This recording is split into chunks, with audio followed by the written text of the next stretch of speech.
Okay, before I begin, I know I've been off of YouTube for a kind of a hot minute now, and yeah, I apologize for that. Life kind of happens sometimes. Yeah, but hey, I'm back, so yay. Anyway, on to the actual video. So, as a lot of you all watching can probably tell, I am a pretty big fan of Dark Souls. This fact also likely becomes even more obvious when you take a look at my 3 previous videos that I uploaded here onto YouTube. And one of the biggest reasons why I love the series so much and why I keep coming back to it are the excellent boss fights. And so, I decided that I was going to rank all of the bosses in Dark Souls 1 from worst to best. Now, one thing I want to get out of the way as well, this list is entirely made up of my own personal opinions, which are based on my own experiences playing the game. You could watch the full video and disagree with me on pretty much everything I say, and you know what? That's completely fine. Everybody is entitled to have their own opinions on something, regardless of what that thing is. So please bear that in mind, and feel free to share your thoughts in the comments section. Just please try to keep it civil down there. And if there's anything about the video that you did not like, feel free to share it as well, because I'd really like to know in what ways I could improve in the future. And as long as it's constructive criticism, I'm willing to listen. And one last thing I want to bring up before we get started is that I'm someone who pretty much only plays using pure melee builds, so please keep that in mind for a lot of the entries on this list.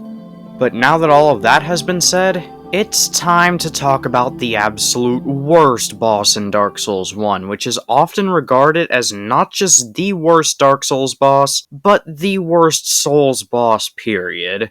This placement definitely won't be much of a surprise to anybody. You know it, you hate it.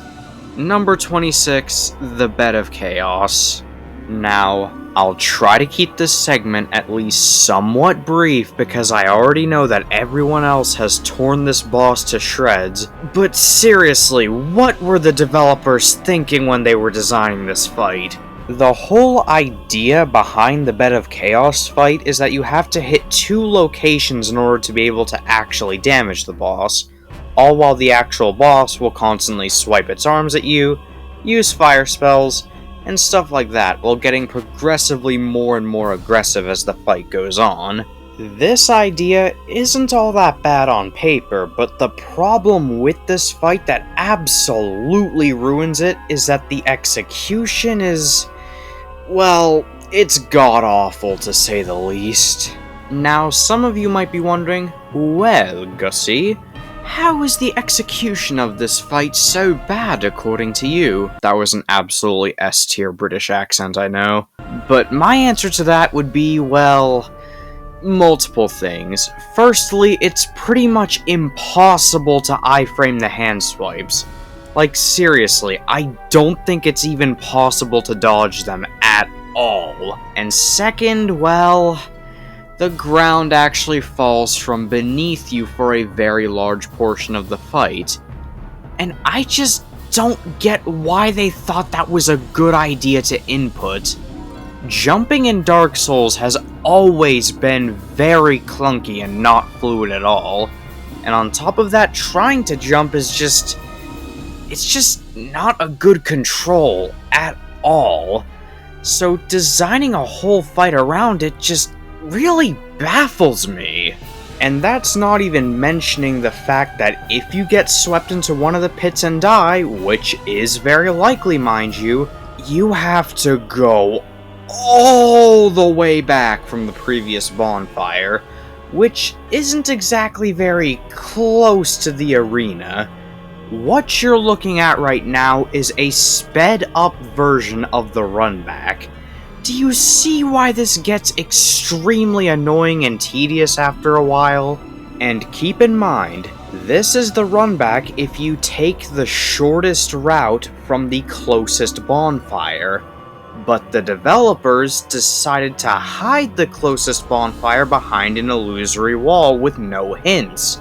Seriously, Why would you do that? Thankfully though, once you do reach the boss again, the game doesn't force you to start over because it actually saves your progress in the fight, but if I'm being honest, that just kind of feels like an apology. And then, once you finally reach the center of the arena ready to confront the being in control of the Bed of Chaos, you find a tiny bug thing that literally just sits there, doesn't attack you at all, and dies in just one hit. And then the fight's over. Like, jeez, I know that the second half of the game was rushed, but could they not think of anything better? Like, I just don't even know what to say to this. Thankfully though, there are two compliments I can give the Bed of Chaos at least. The first one is, well, I actually like the lore and the backstory of the boss, even if it doesn't really play a role in my rankings at all. And second, well, there's the previously mentioned feature of the game actually saving your progress in the fight. Now I know it does just feel like an apology for me, but thank God they put that in the game, because if they just forced you to start over every time you died, I probably would have ended up dropping the game entirely. Now, I know that there's going to be people in the comments, just like with most other Souls videos, telling me that I'm just bad at the game, that I need to get good and whatnot, and to those people, let me tell you this, okay? I usually tend to first try the Bed of Chaos on subsequent playthroughs. On the playthrough for the footage you're seeing right now, I died a grand total of 1 time, and that's it. A lot of times I end up finishing the fight without taking much damage at all. I'm not that much of a noob. I know I'm not amazing at the game, but I'm not terrible either. But guess what? With this fight, I'm having zero fun whatsoever. And so overall, the Bed of Chaos is just an absolute tragedy of a boss fight, going wrong in almost every conceivable way, and it is by far the most frustrating and unfun fight in Dark Souls 1, easily earning it the number 26 spot. And coming in at number 25, we have the Ceaseless Discharge. Yeah, I'm not making that up. That is his actual name. Which, yeah, I think it says a lot about the actual fight itself, and it's one of the most bizarre names ever given to a boss. As for the boss itself, well, there's actually 2 ways of fighting it, but neither of them are any good in my opinion. The first way you can take on the Ceaseless Discharge is by waiting for it to perform an attack and then damage it. The problem is, though, the boss's moveset is quite possibly the most limited in the entire game. All of his attacks basically boil down to him slamming and swiping his arms on the ground, and that's pretty much it. Despite his very limited moveset though, the Ceaseless Discharge stands out to me as being one of the most agonizing and rage-inducing bosses in the entire game. There are 2 reasons why this fight stands out as being so frustrating in my opinion. Firstly, the hitboxes to his attacks are, well, they are questionable at the very least.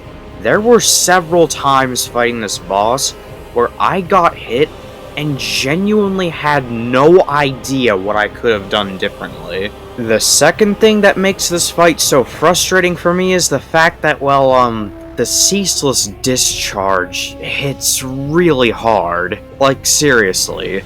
Big damage combined with wonky hitboxes does not make for a good fight in my opinion. Thankfully though, there is a much easier second option when it comes to fighting this boss. If you just run all the way back to the fog gate, the Ceaseless Discharge will actually get stuck on the ledge, and if you hit him a few times, it'll basically be an instant kill. So overall, the fight is extremely tedious and also very frustrating, which is why I decided to put it at the number 25 spot.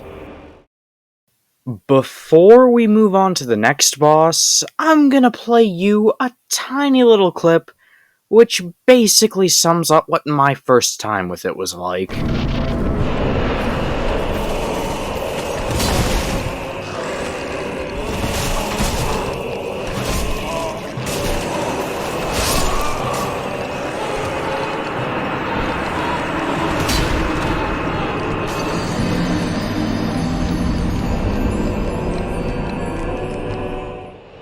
Yeah, just from that clip alone, I think it's pretty easy to tell why the Capra Demon made it at the number 24 spot. Many other people in the Dark Souls community have torn this fight to absolute shreds, and for really good reason. As soon as you enter the Fog Gate, you'll be attacked by the boss, as well as two dogs, which are some of the most obnoxious enemies in the game, all while you're trapped in a tiny, cramped arena, and chances are, you're probably gonna get killed before you can even tell what's going on. The first part of the fight basically boils down to a button mashing contest to see if you can kill the dogs before the dogs kill you. And all of this is happening while the actual boss is causing trouble as well. So basically it comes down to sheer luck if you're able to survive the first part of the fight or not. Once you've managed to take out the dogs, the rest of the fight isn't terrible, but at the same time, it's completely disinteresting.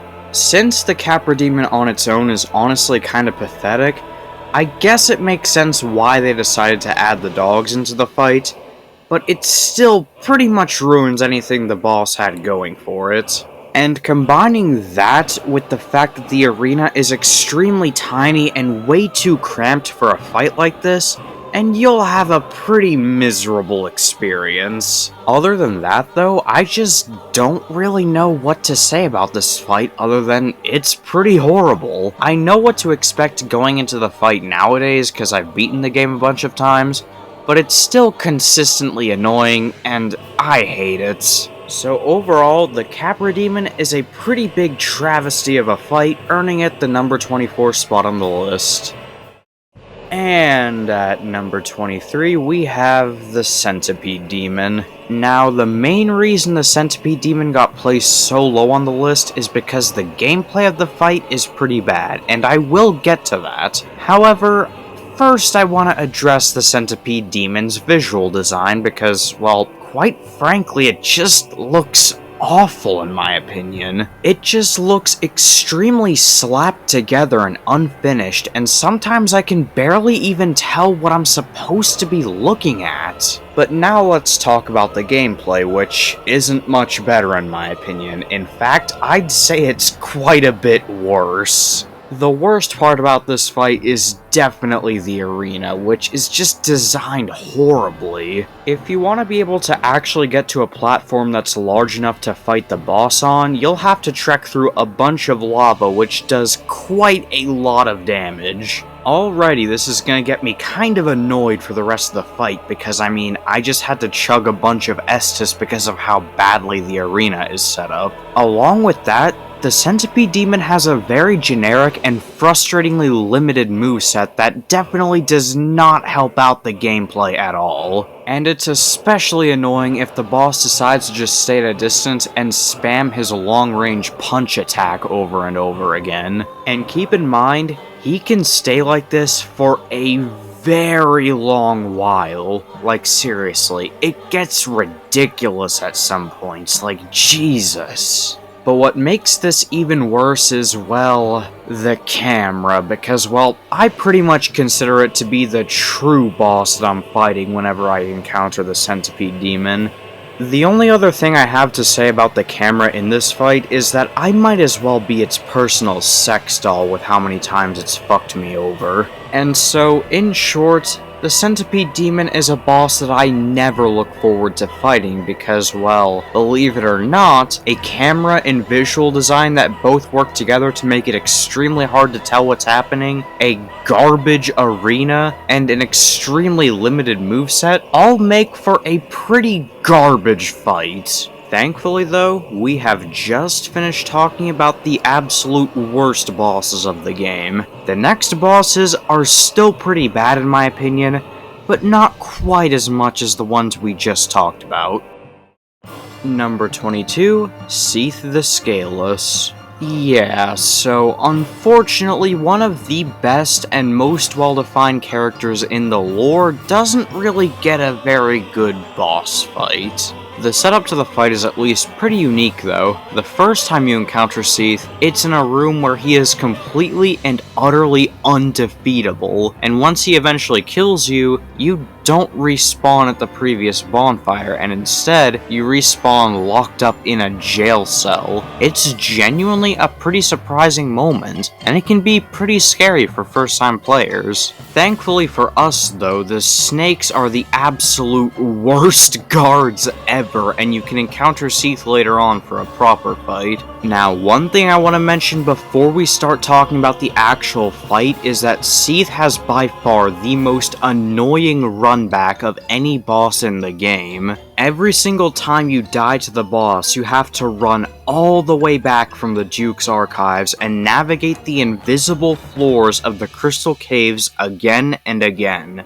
Seath as a boss isn't super hard, so it's unlikely that you'll have to do this run back very much, but if you end up having to do it, it's a pretty grueling and tedious experience. Mechanically, the fight is nothing special either. Seath starts off being immune to all damage, but then you find this crystal in the arena, and once you break it, he becomes vulnerable, so that just feels a bit pointless in my opinion. When it comes to his moveset, there's not really much to talk about. All Seath really does is just spray crystals everywhere, occasionally do AoE attacks, and flop his tentacles around, and that's pretty much all he has to offer. Adding on to that, Seath is just way too big for his own arena, and that leads to the fight feeling extremely unpolished and glitchy. All of this leads to a fight that feels both extremely easy, but also weirdly challenging in a weird way I can't really wrap my head around.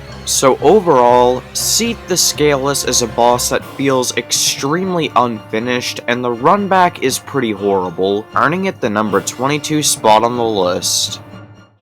And at number 21, we have the Moonlight Butterfly. Now, this fight might not be the worst fight in the game, not by half, but I will say it does definitely take my vote for being the most dull boss in the game. The Moonlight Butterfly stays above the ground for a very large portion of the fight, and it has 3 attacks it uses during this time. Its first attack is firing 3 homing magic darts, the second attack is firing 6 magic darts in a specific pattern, and the third is just firing a very slow-moving laser. After a bit of this mind-numbing attack loop, the Moonlight Butterfly will fly onto the bridge and begin charging up an explosion for some reason. And this is the time where you actually get to attack the boss before the explosion charges up and you have to run away. And once the explosion is finished, the boss flies back up and you have to repeat the same loop over and over again. It's just boring and it isn't challenging at all. And even if the fight only really lasts for a few minutes, it feels like it drags on for much, much longer than that. The only part of this fight that I kinda like is just the atmosphere of the encounter. The boss's design looks really cool, the arena is really pretty, and I like the music in the background. It all just feels serene and almost kinda like you're encountering an angel.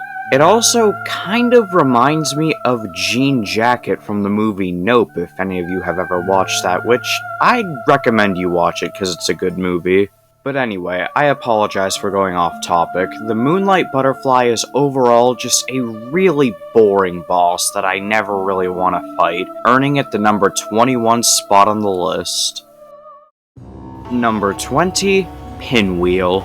Now, the segment right before this boss is pretty horrible with all the bone wheel skeletons, and it's definitely the lowest point in what I thought was a pretty good level. But thankfully, you won't have to go through it a ton of times after fighting Pinwheel because, well...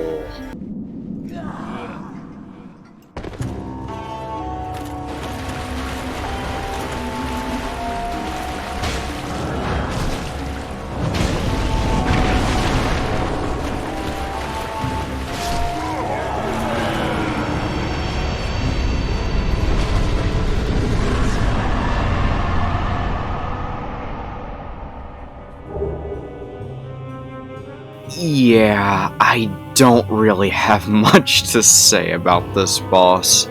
I don't know why they thought that putting the easiest fight in the game in one of the toughest areas would make sense, but it really doesn't.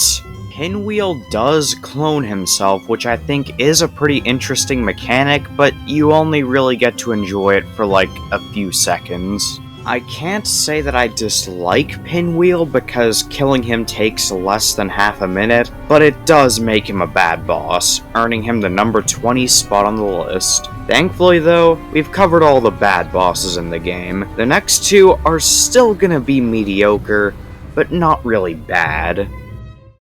And at number 19, we have Dark Sun Gwendolyn. I was originally considering putting this boss in bad tier, but I decided to step it up to mediocre tier, which is definitely an improvement, but that's not to say it's a very great fight. Now, let's start off with the positives I have to say about this fight. First of all, I do like the atmosphere of this encounter, and it feels pretty unique and not really matched by any other bosses. And second, I actually think this fight has a really good and interesting concept going for it.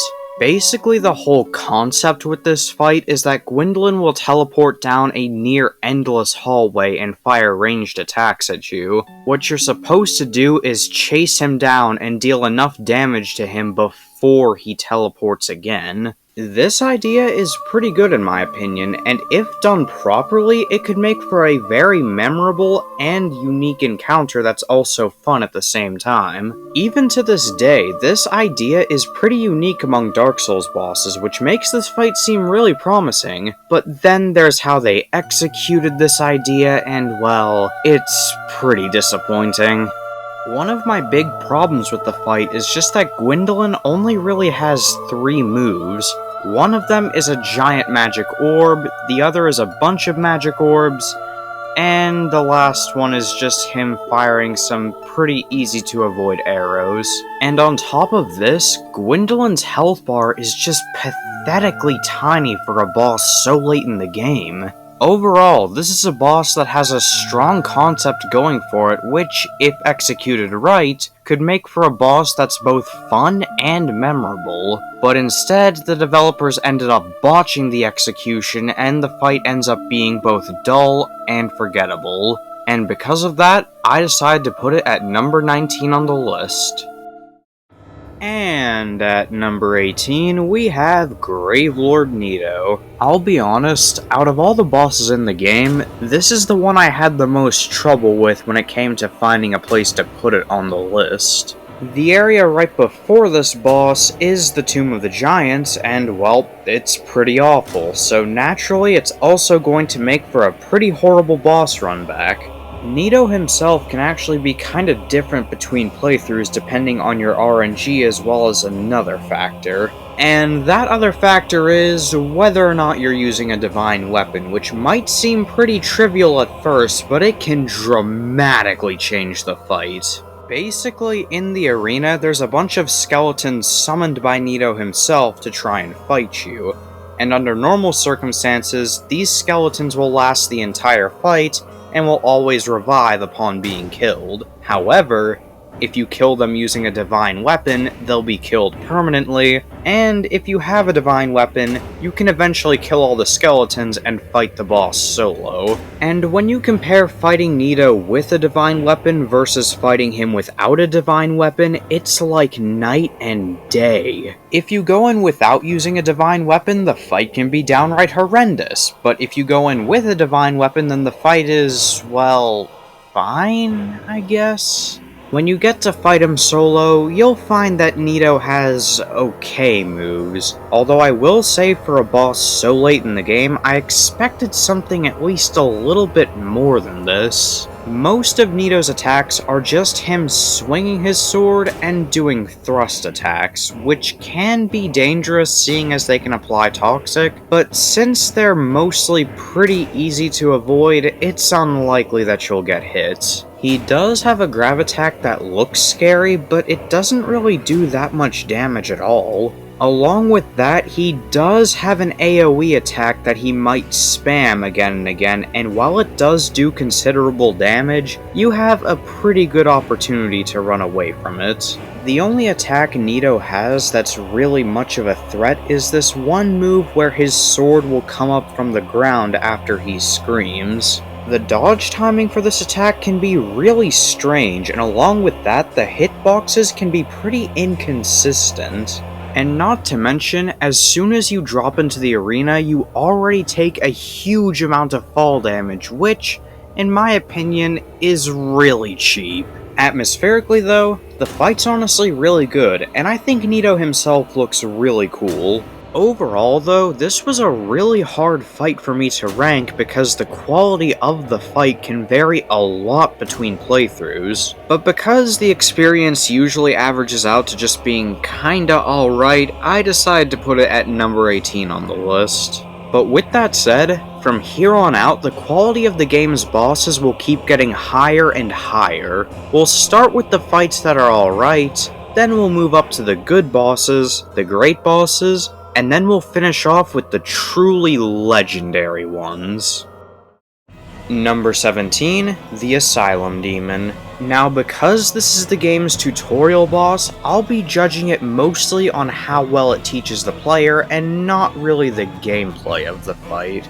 You first encounter this boss near the first couple minutes of the game when you're only armed with your broken straightsword hilt. You can try to fight it using the hilt, but that's not a good idea. What you're meant to do is escape through the door to the side of the arena to an area where you actually get your equipment and then come back to the fight via a plunge attack. This moment does a good job at teaching the player to explore around if things seem too hard, which I do like. And as for how it teaches the player in terms of gameplay, it's alright. Its moveset is pretty much what you'd expect for the first boss of the game, with very slow and deliberately telegraphed attacks. The fight is really easy and doesn't really have anything special about it, but I can forgive that seeing as it is the tutorial boss after all. The fight isn't really all that noteworthy, and I don't have very much to say about it, hence why this entry is pretty short, but because it does an alright job at teaching the player, I decided to put it at number 17 on the list. And at number 16, we've got the Stray Demon. Right off the bat, I will say that the way you encounter this boss is pretty unique. Basically, the Stray Demon is a secret boss in the game that you can encounter after returning to the tutorial area and dropping down a floor in the Asylum Demon's arena. The way you discover it is definitely memorable, which is why I put it above the Asylum Demon, but in terms of gameplay, there's not much of a change. The Stray Demon does have some AoE attacks, which the Asylum Demon did not have, which does make the fight slightly more interesting, however, not really by much, and they become really easy to spot after a few tries. Other than that, though, the fight just boils down to being an Asylum Demon reskin with increased health and damage output to compensate for it being a boss later in the game. Now, I don't dislike the fight per se, however, I will admit that it is pretty underwhelming for a secret boss found so late in the game. Discovering the boss for the first time really is a fond memory from my first playthrough, however, I feel like the moment would have had much more of a lasting impact if the boss wasn't just a reskin and instead it was a new and completely unique enemy. Also, fun fact, while I was recording footage for this video, I actually got the boss stuck butt slamming for a good bit of time, and I just think that's a little amusing. But other than my own personal disappointment with the fight, I can't really think of anything bad about it, so I decided to put it at number 16 on the list. Coming in at number 15, we've got the Demon Fire Sage. So, the Demon Fire Sage is another reskin of the Asylum Demon, except it's actually a reskin of the Stray Demon, which was an Asylum Demon reskin in its own right. So, by this point, it's just getting absurd. And unlike with the Stray Demon, there's not a single new thing I have to bring up because, well, it's the exact same fight as the Stray Demon, just without the beginning drop. I put the Demon Fire Sage above the other two bosses because I do think it looks cooler, but I don't really have anything else to say about it. The boss is alright when it comes to gameplay, but using the same boss 3 times is just ridiculous. But anyway, just like the developers didn't want to put any effort into this fight, I don't want to put any effort into talking about it anymore, so let's move on. And at number 14, we've got the Taurus Demon. This is the first boss that you'll likely encounter after the tutorial, and it is by far the most weirdly designed fight in the game for me. Basically, the arena is a super long and narrow bridge. On one end, you have a bunch of archers which you have to take out or else you'll get pelted with arrows throughout the fight. After you walk a certain point along the bridge, the Taurus Demon will jump down and the fight will start. You can fight him on the bridge, but it feels pretty awkward with the cramped and narrow space and really slow yet powerful attacks.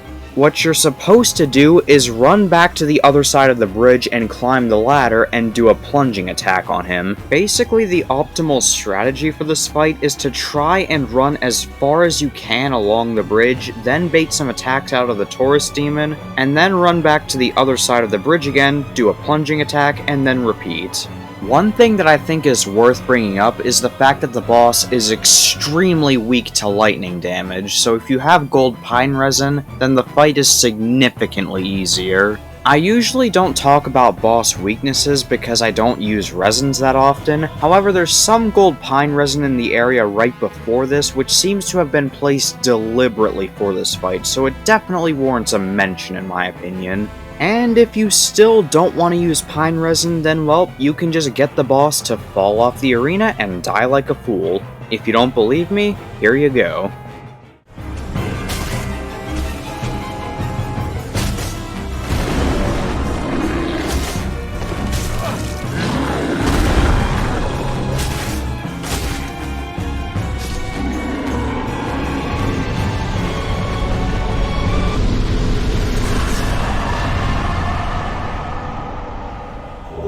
Yeah, it goes without saying that this boss is kind of a moron. And the Taurus Demon's moves, they're okay. They're nothing super noteworthy, but they're fine.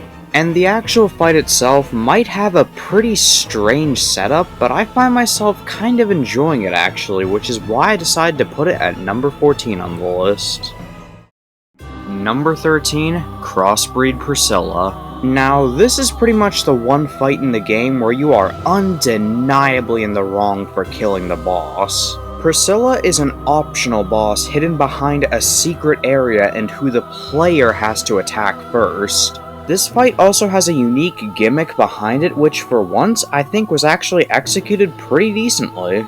Priscilla will turn invisible during the fight and you'll have to locate where she is by following her footprints in the snow and then attack her to make her visible again. I feel like this is a good gimmick which I think was executed pretty decently because I can't really think of anything wrong with how it was put into the fight. The rest of the fight after this is actually pretty fun in my opinion and I did enjoy it a decent amount. That is, until the fight ended, because once the fight was over, I just felt like a really bad person. However, even though I do like the fight, it isn't perfect, and there are 2 very major flaws with it in my opinion. My first problem is that her moveset is just really limited, and along with that, her attacks are mostly pretty easy to dodge. Her total moveset essentially boils down to being a bunch of different attacks with her scythe, as well as one move where she can blow mist at you. I do like the attacks that she has, but I wish she had more attacks with faster timing because none of them really feel all that threatening with how slow they are. Now, if you're having trouble dodging her attacks, then I've got one handy-dandy little tip for you, alright? Now, I know this is going to be hard to do, but quit staring at her feet during the fight and actually go touch some grass for once. Okay, maybe I'm not one to talk about the touching grass comment because, well, I've been sitting in this chair for like 2 hours. Damn, I'm really calling myself out today, aren't I? My second main issue with the fight is just that Priscilla doesn't have enough health, plain and simple. If they gave Priscilla more health and an expanded moveset, this fight could have been honestly amazing, but as it stands, it is still pretty good, even if it doesn't live up to its full potential. Although I usually don't end up killing her because, well, I'd rather not feel like an absolutely horrible person. Overall, I think that the fight against Crossbreed Priscilla, while definitely flawed, is still a pretty good fight, which is why I put it at number 13. And at number 12, we have the Iron Golem. Now, my opinion on this boss has definitely changed since my Dark Souls 1 area ranking, where I briefly described the boss as just being alright. And by the way, just to clarify, no, that was not me trying to promote that video. I only brought it up because one of my opinions from it has changed. Now, I still don't think the fight is amazing or a masterpiece or anything like that, but I do think that it's a lot better than I originally gave it credit for. Most of the Iron Golem's moves are what you'd expect from a fight like this, with moves like him swinging his axe, grabbing you and then throwing you, stomping, and things like that.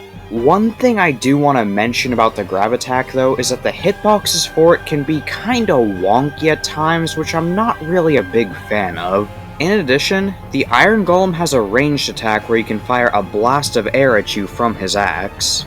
The attacks I just went over are, for the most part, pretty easy to dodge under normal circumstances. However, the fight with the Iron Golem is still pretty challenging in my opinion because of the tiny arena as well as the huge knockback of all the attacks. I am honestly really bad at this fight, and I unironically consider it to be one of the harder bosses in the main game. A lot of the time I end up dying, don't laugh, by falling off the arena from one unlucky dodge. What's interesting about the arena though is the fact that it can be both to your detriment and your benefit, because after taking a certain amount of hits, the Iron Golem will actually start to stagger. If you manage to stack enough damage during this time, the boss will completely fall over, and if you position it just right, you can cause the boss to fall off the edge and instantly get killed. I wasn't able to send him over the edge of the arena for this fight because I am not good at this boss at all. However, I won't deny that it's a pretty unique attribute to this fight, and I like it.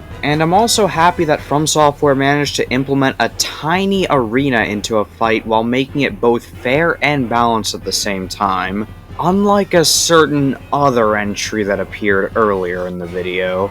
One other thing I didn't mention until now is that there's a giant enemy outside the arena that you have to kill, or else the fight will basically be unwinnable. It's not that the Iron Golem will be immortal if you don't kill the giant, but rather that you'll get pelted with bombs throughout the fight. This could have been a bullshit moment which practically nobody would figure out their first time, but instead it ended up being a moment that I think utilized exploration pretty well and wasn't that bad. And as for the Iron Golem overall, I honestly think it's a pretty underrated boss. It's well designed, it's fun, and overall, I like it a lot, hence why I put it at number 12. Okay, I was gonna introduce this next boss with my whole "and at blah blah blah," but you know what? I think this boss is more than capable of introducing itself.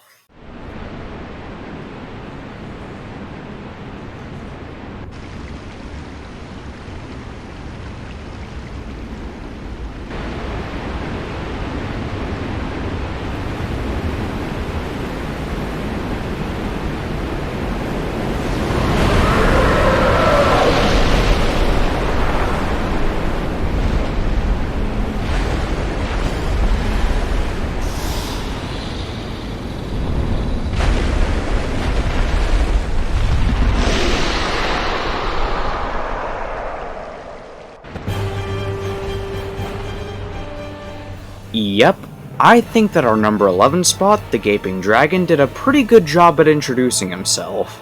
This boss, for me, is a huge highlight of the early game because while there are early game bosses with better gameplay, none of them can compare to how much of a spectacle and just how badass the Gaping Dragon is. And although the gameplay is definitely outshined by the spectacle, that's not to say the gameplay is bad. In fact, the gameplay is really solid. Most of the Gaping Dragon's attacks are what you'd expect from a draconic type boss, however they can deal a very considerable amount of damage, and his health bar is madness for this early in the game. One thing I've noticed about the boss is that its head takes considerably more damage than the rest of its body.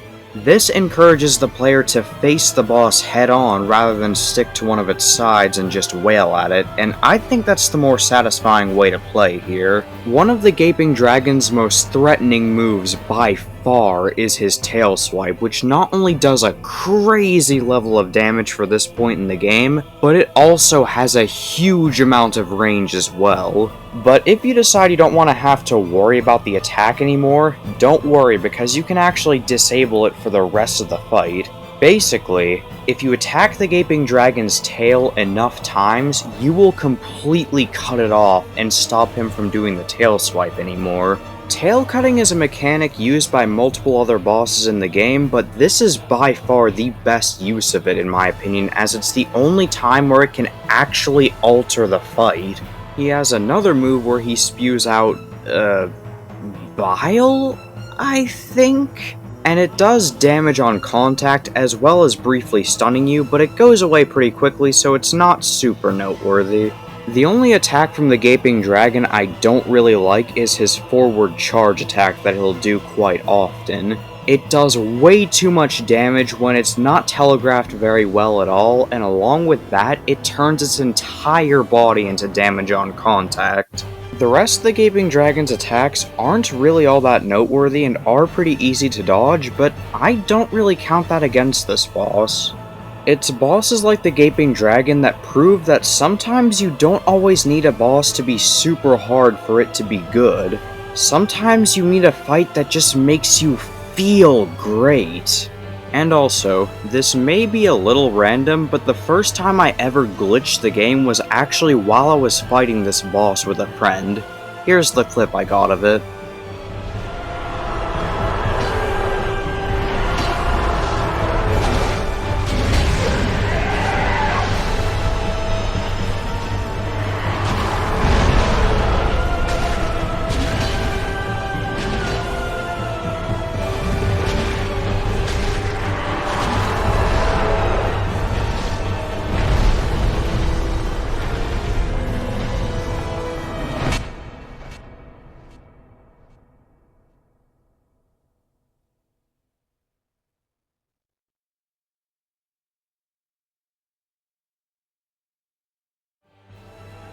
Yeah, that was definitely quite a unique experience, to say the least. But overall, the Gaping Dragon is just a really good fight, even if it's not the most challenging, earning it the number 11 spot on the list. Coming in at number 10, we've got the Bell Gargoyles. The Bell Gargoyles have become one of the most iconic bosses from Dark Souls 1, as not only are they the first major boss of the game and the first genuinely great fight, but they are also the first major roadblock that a lot of players will encounter. This fight is also heavily inspired by the Man-Eaters from Demon's Souls, which was already a really good boss in my opinion, but this fight manages to improve upon the concept even more. The beginning of the fight has you face off against just one Bell Gargoyle, which lets you learn its fairly limited yet threatening moveset. The Gargoyle will not only use both its halberd and tail as a weapon, but it will also take advantage of its flying capabilities to both land and score a hit at the same time. Along with this, the Gargoyle is considerably more aggressive than the Asylum and Taurus Demon before it, which makes this fight much more challenging than the other bosses in the game up to this point.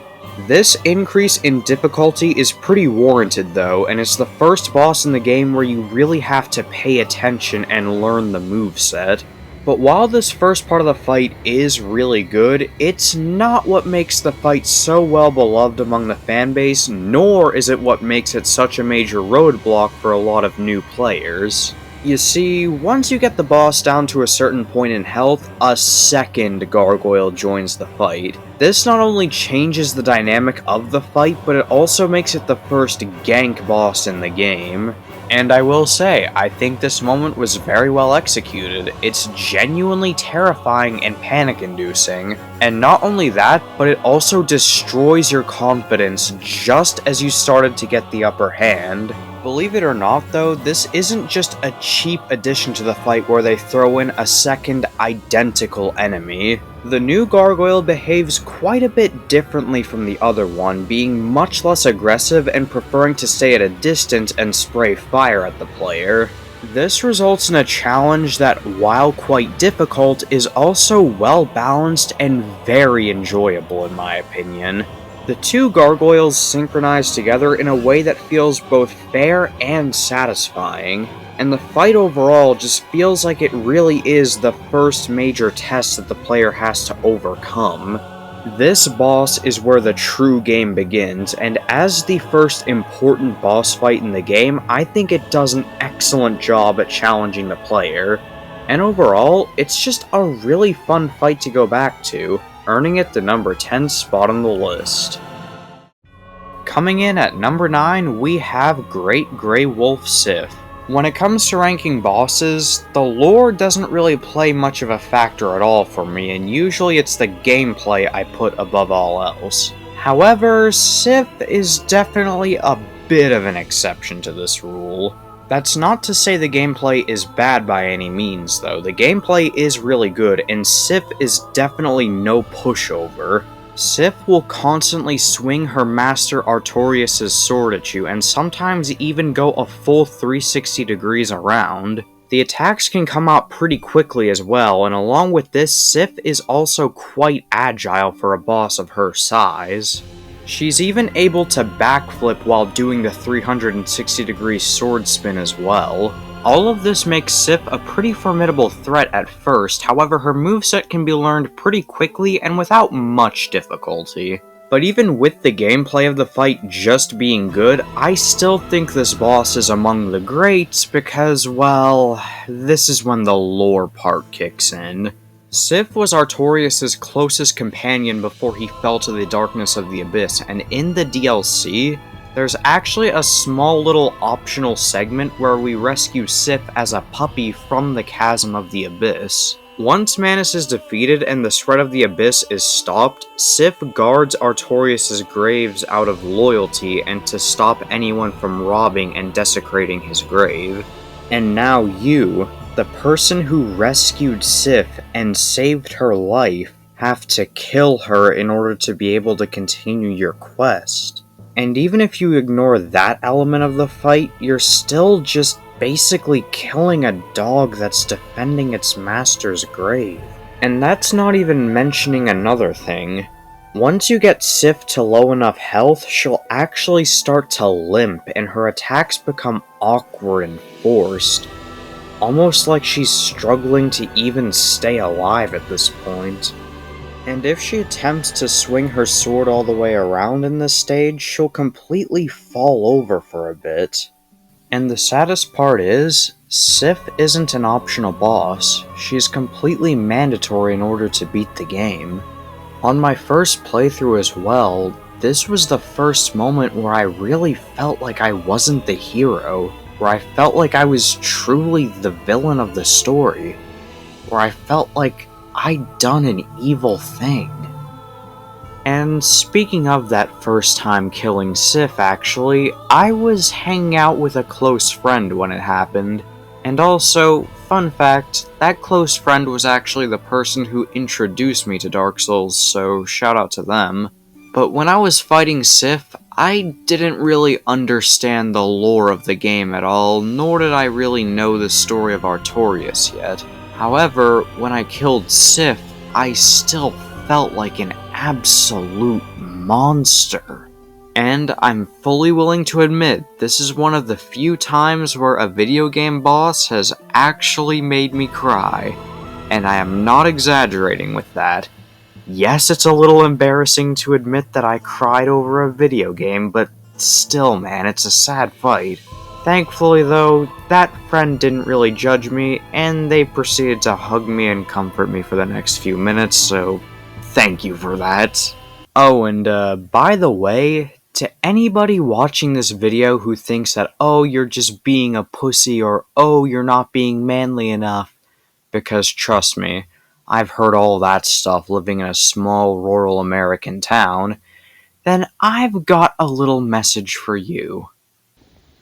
You can go piss off because I'm gonna be sad about killing a dog because I fucking love dogs, okay? And by the way, yes, this is actually me, IRL Gussie. I'm not doing a face reveal yet, so you're gonna have to wait for that. But yeah, and that masculine part, I know I'm not manly, so yeah, cry about it. Just yeah, cry about it.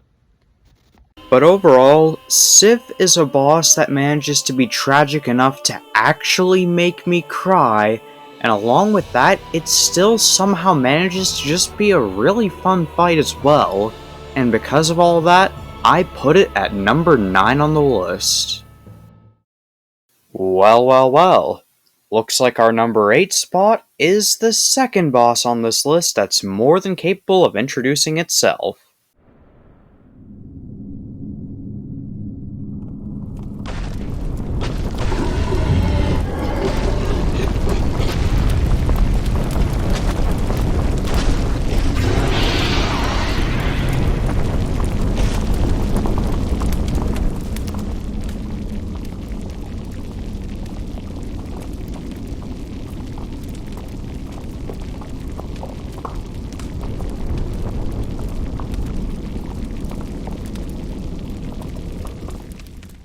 Yeah, there goes any chance this channel had of getting monetized in the future.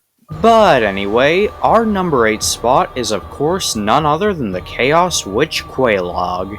Quelaag is the first solo fight in the game that I honestly think shows off just how phenomenal the series' boss design really can get.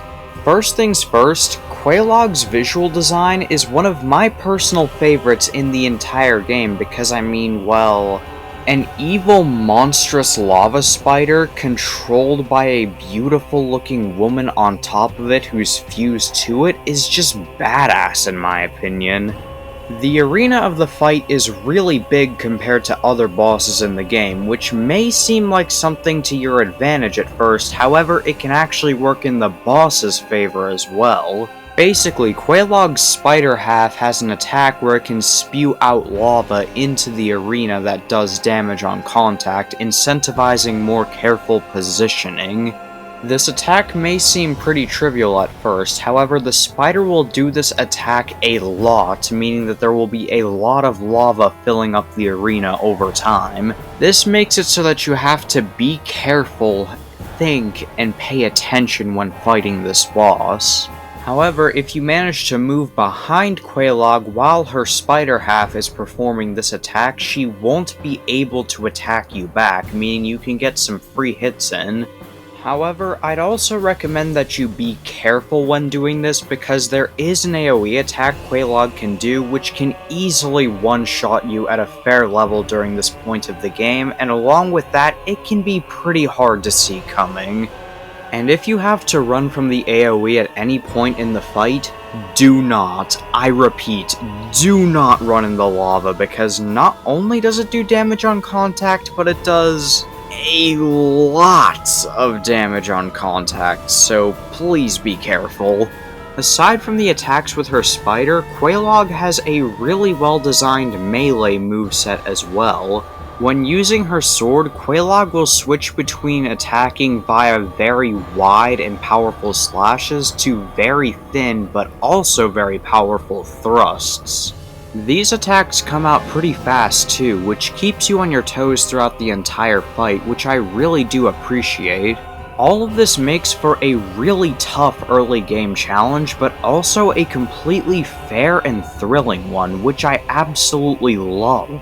There's nothing really cheap or unfair about this fight either.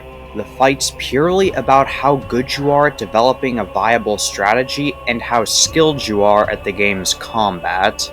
And so, because of just how excellently well designed this fight is in my opinion, I think it deserves the number 8 spot on the list. And coming in at number 7, we've got the Sanctuary Guardian. This is the first boss of the game's DLC, and it's already a pretty early sign of just how much the DLC improved its bosses compared to the main game.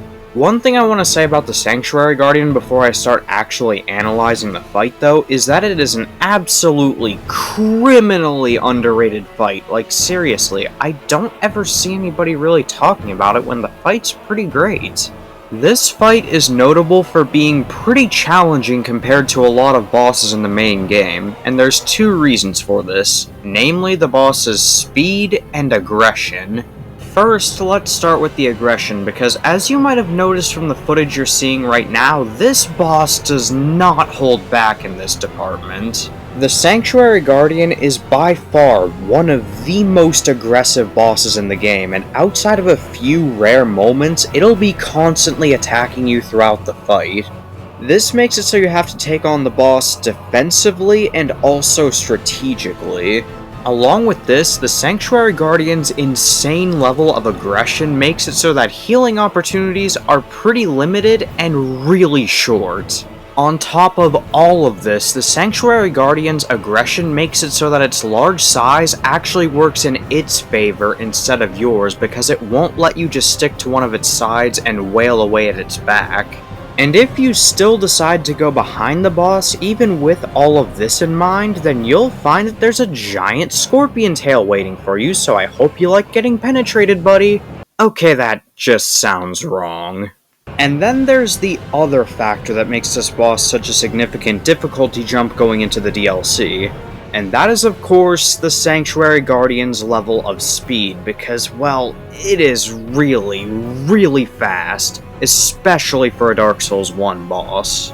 The boss's nearly unrivaled speed makes it so that going for more than one hit at a time can often be very risky, and you really have to think about when you go in to attack the boss.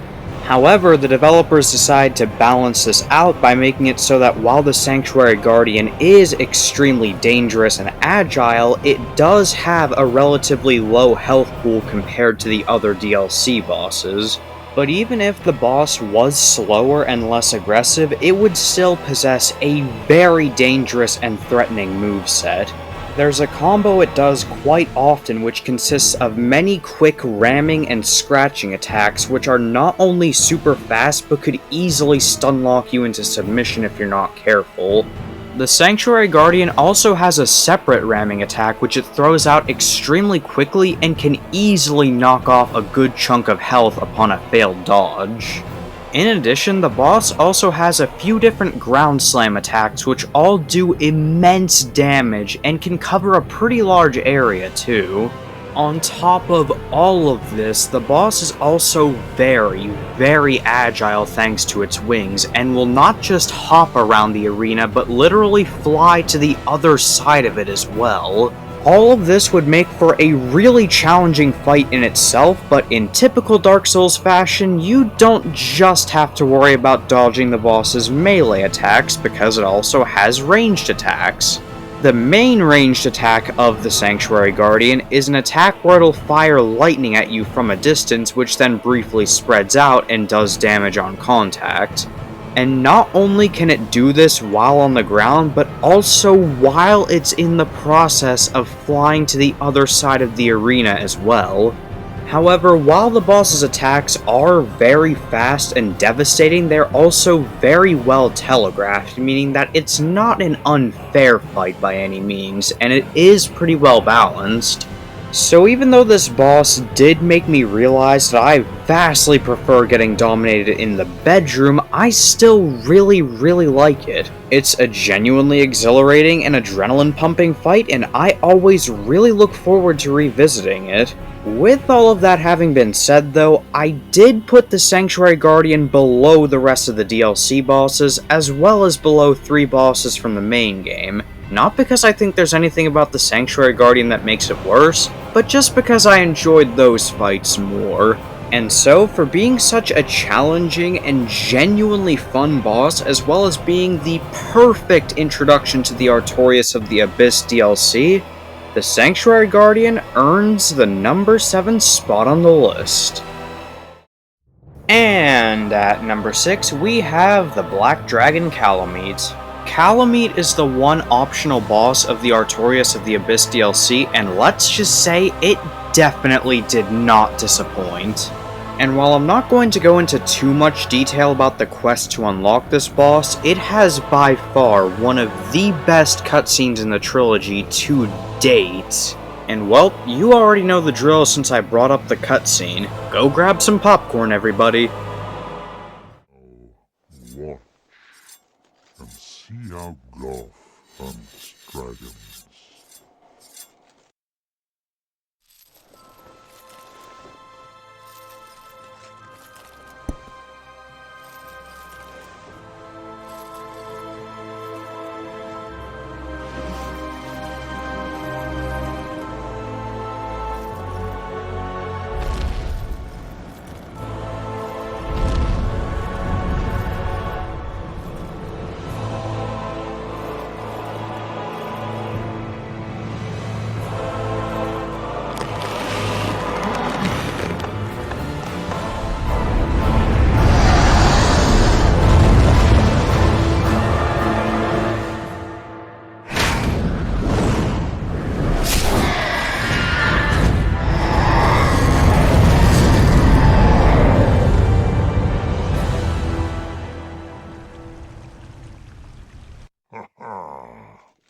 Yes.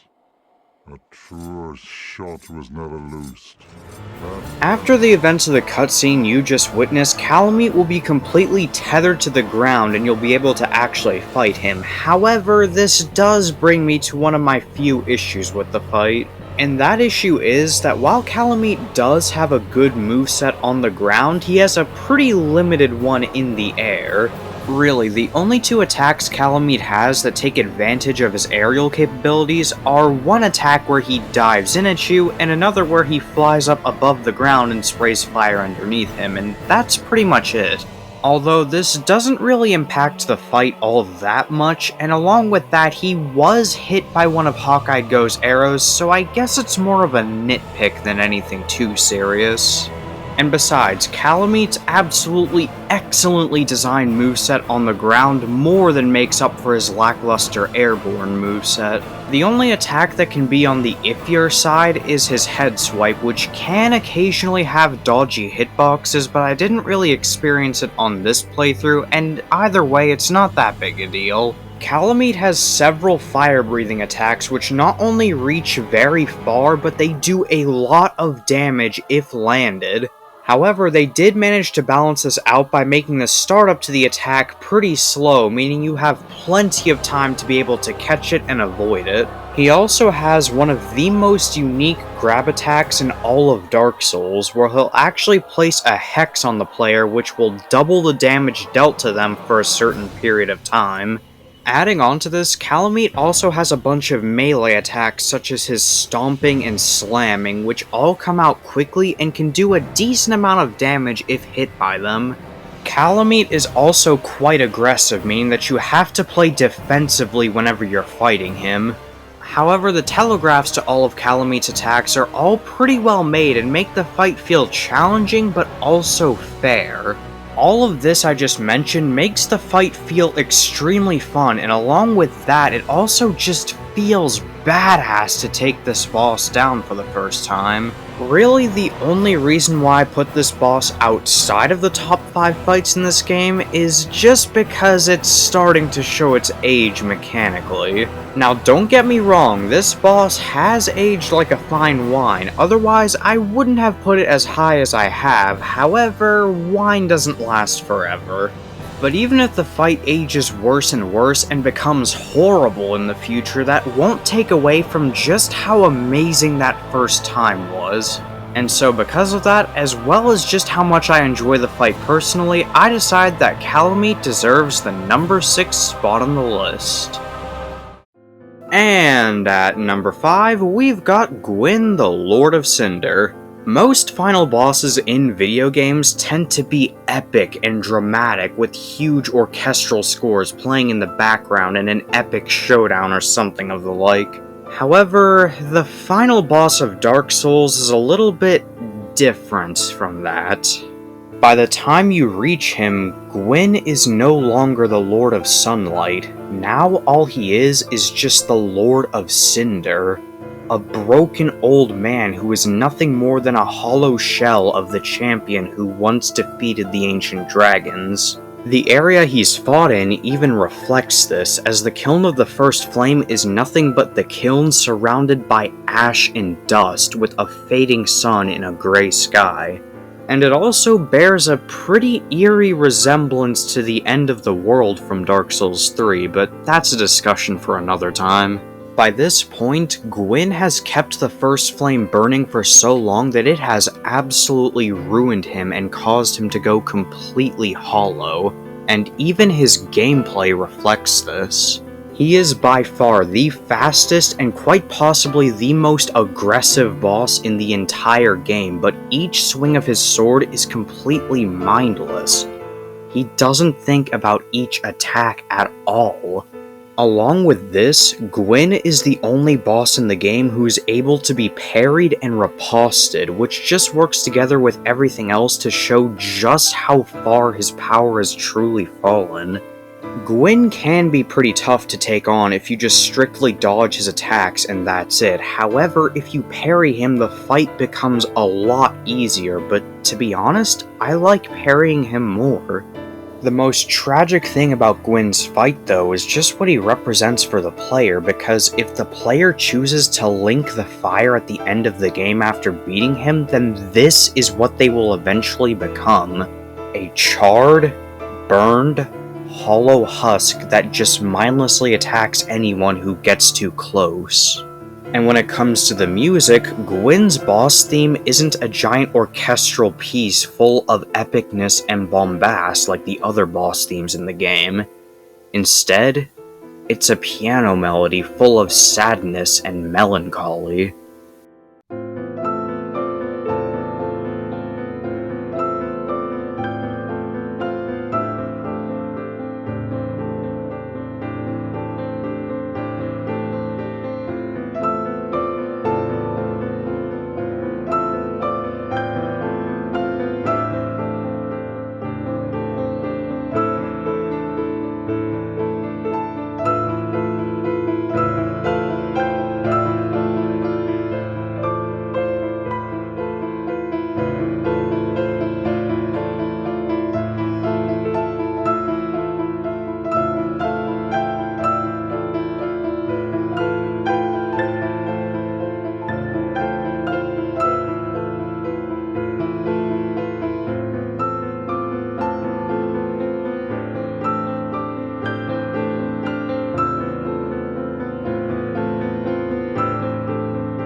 The music does a perfect job of telling Gwyn's story without a single line of dialogue. It is easily the best track in Dark Souls 1 for me, and one of the best songs in the series, period. I just don't really know what else to say about this fight. It is the perfect way to end off an absolute masterpiece of a game, and because of just how much I love this boss, I decided to put it at number 5 on the list. We've got another boss on the list that's more than capable of introducing itself. You know the drill by now. Go grab some popcorn and kick back.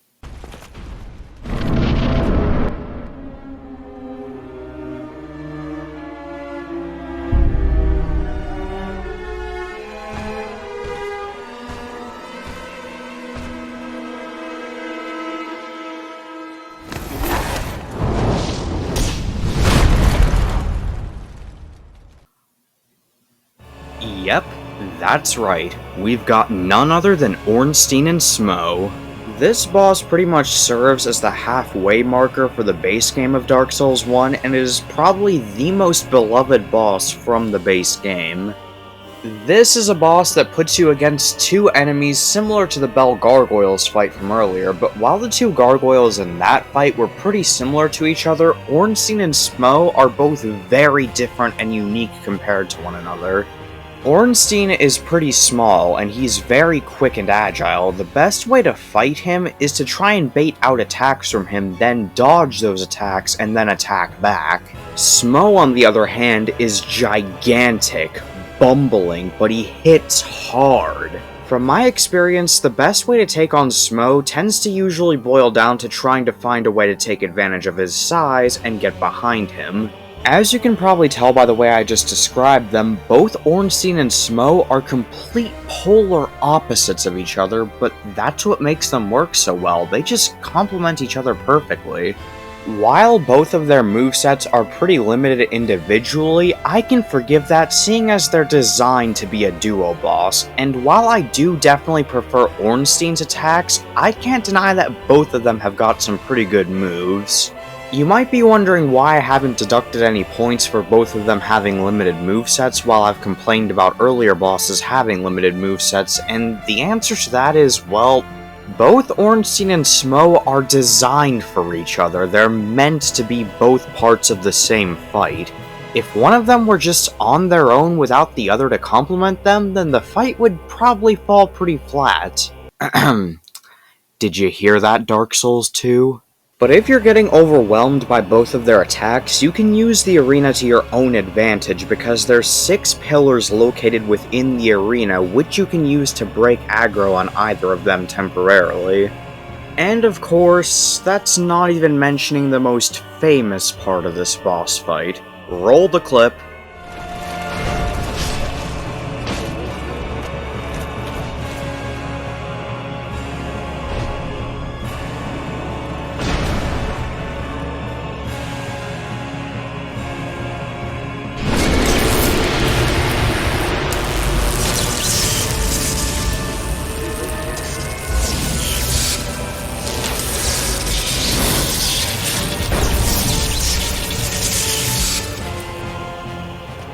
Yep, that's right. When one of the two has been killed, the fight moves on to a second phase, which can differ drastically depending on who was killed.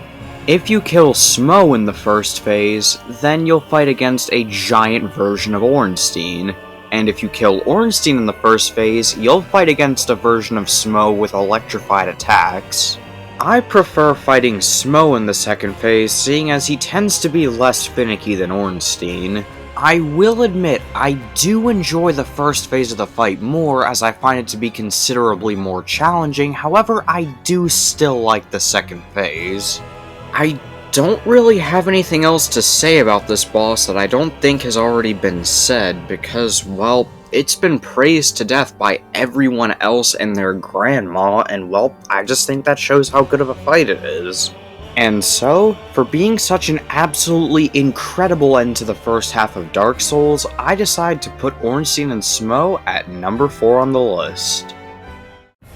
Number 3, the Four Kings, aka the most terrifying DPS check to ever exist. Yeah, this boss right here is genuinely one of the scariest things I've ever fought in a game, and that is not an exaggeration on my part. The kings not only look genuinely horrifying, but they also tower over the player with giant weapons as well. Their attacks have so much range that sometimes they will literally circle the entire arena if dodged.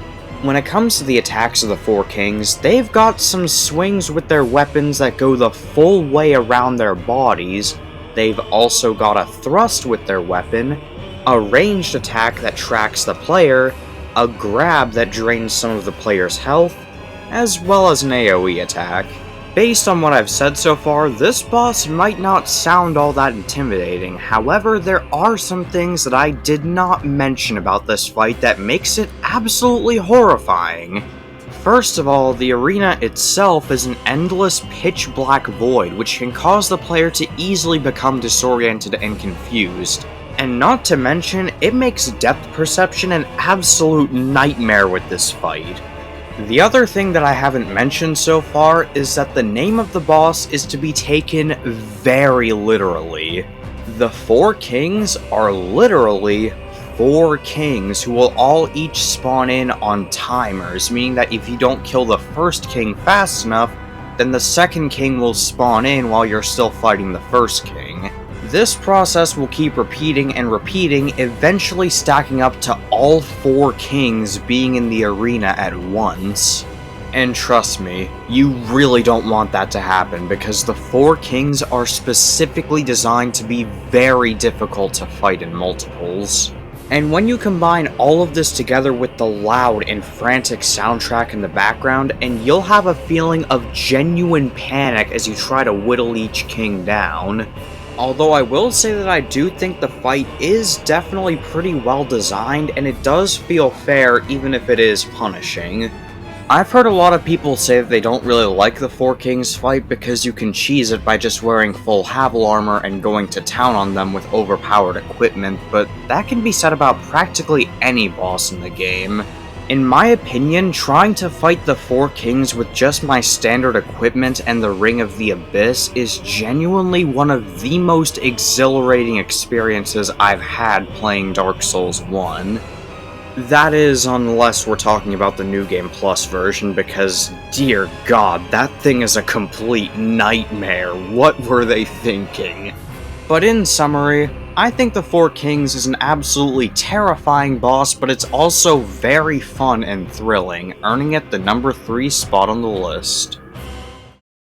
This next boss might just win the award for the single most badass arena entrance of all time, so you know what? Take it away, man.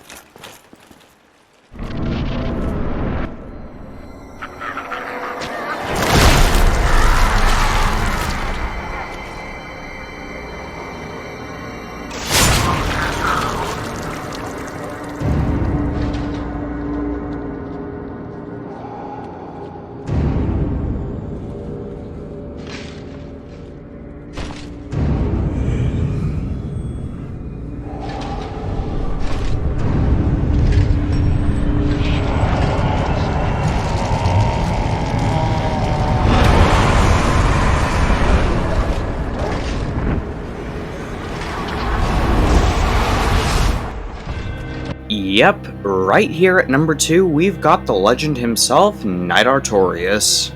Artorias is mentioned constantly throughout the game as being a legendary hero who managed to defeat Manus and stopped the spread of the Abyss, saving Ulasil in the process. However, when you're actually pulled back into the past in the DLC and get to meet Artorias, you'll see that this Artorias tells a very different story. In actuality, Artorias failed at his mission. He was defeated by Manus and became corrupted by the Abyss. He's constantly leaking a liquid that seems to be pus of the Abyss. He moves around as though he's in extreme pain. He's missing his famed Great Shield, and if you look closely, his arm's actually broken and dangling. Seeing the supposed hero in such a horrible state is a genuinely shocking and memorable moment, but obviously that alone is not the only thing that makes me and so many others love this fight. Artorias is an extremely agile boss, and he will be constantly flipping and spinning around the arena with his sword trying to attack you. Along with this, Artorias is also very aggressive and fast, meaning that this is a fight that absolutely has to be played defensively and strategically. He's got more moves than just swinging his sword and spinning around with his sword, such as lunging towards you and then stabbing into the ground with his sword, throwing Abyss at you, a charged thrust he can do, as well as an AoE type attack where he actually buffs himself to do twice the damage he did before. However, if you manage to stack enough damage on him while he's readying up the AoE attack, you can completely cancel it out.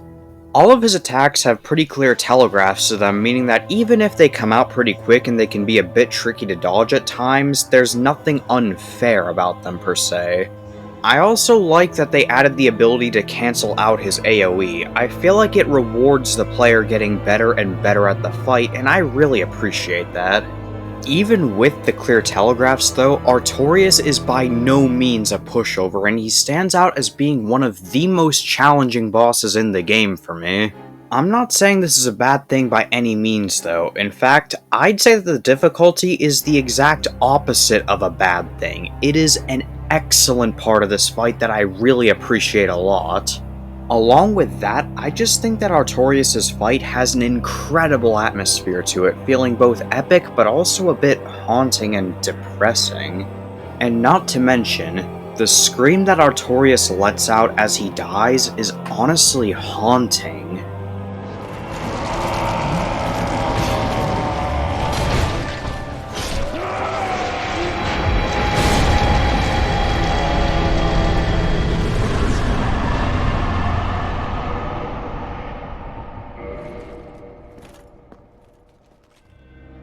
You can hear the amount of agony he's in with that scream. It's genuinely horrifying.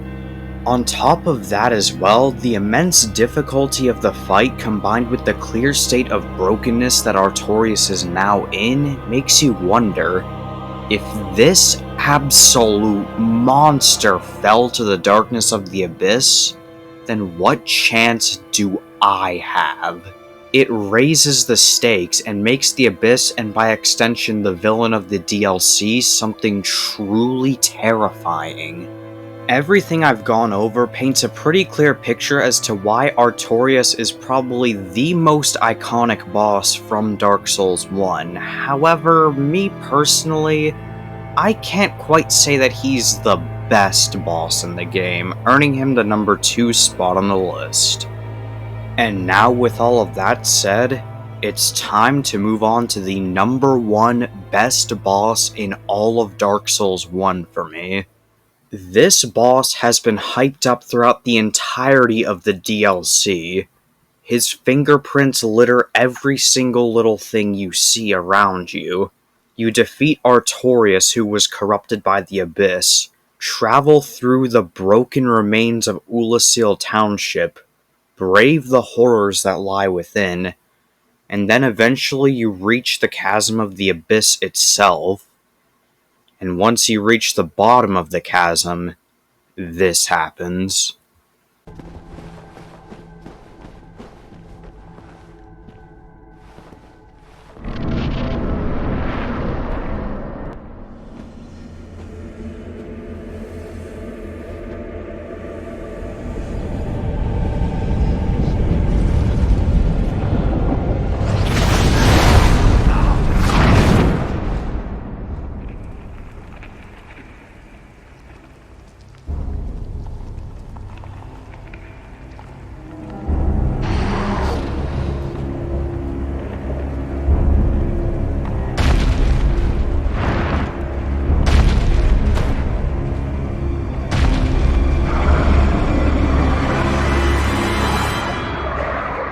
Here we are, number 1, Manus, the Father of the Abyss. This is it, the showdown with the big bad of the game's DLC. Everything in the DLC has been leading you up to this point, and let's just say, this boss did not disappoint in any way whatsoever. Manus is by far the hardest boss in Dark Souls 1 by an absolute long shot. No other boss compares when it comes to difficulty. Let's start off with Manus' moveset, which I think is probably the best moveset of any boss in Dark Souls 1. A lot of Manus' attacks are admittedly similar, as they are variations of him swiping and smashing with either his long arm or his staff. However, they're thrown out much faster than his size would suggest, and not only do his swipes have immense range, but they can also do a good bit of damage if landed. There's also a combo he throws out very often which will lock you in for the remaining amount of damage if you're hit by a single attack of the combo.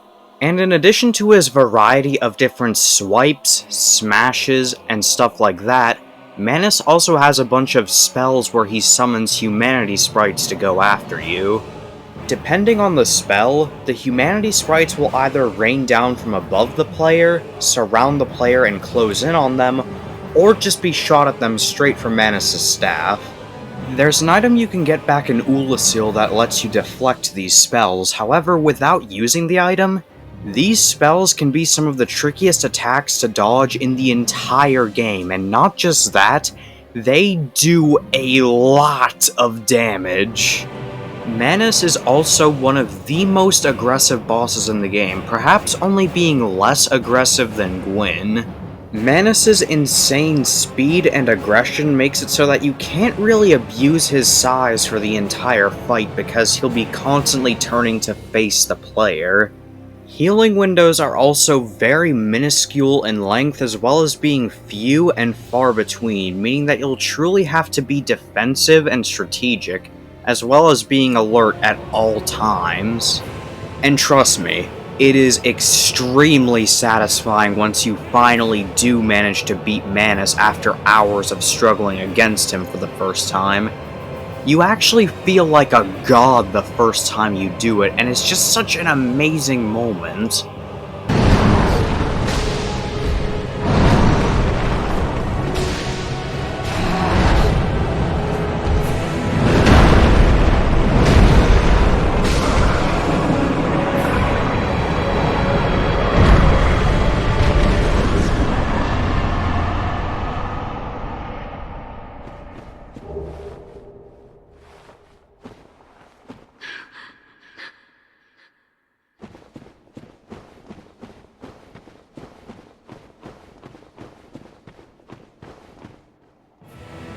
It also just genuinely makes you feel like a badass because you end up realizing that Artorias wasn't the hero who stopped Manus and saved Ulasil. You were the hero who defeated Manus and saved Ulasil. You just didn't know it until now. Also, side note, but Manus might have one of the best visual designs of any boss in the series. He manages to look awesome, intimidating, and terrifying all at once, and I just love it. And not just that, Manus may be the absolute hardest fight in the game, but for reasons that are perfectly fair and balanced in my opinion. There's not a single attack from him or bad hitbox that I think is bullshit or anything like that. And if I'm being honest, Manus' boost in difficulty is warranted, and quite frankly, it's welcome considering how generally easy a lot of the bosses in DS1 are when compared to the rest of the series. And so overall, for having such an incredible atmosphere, as well as just being the perfect Dark Souls 1 boss in my opinion, Manus takes the crown as the best boss in all of Dark Souls 1.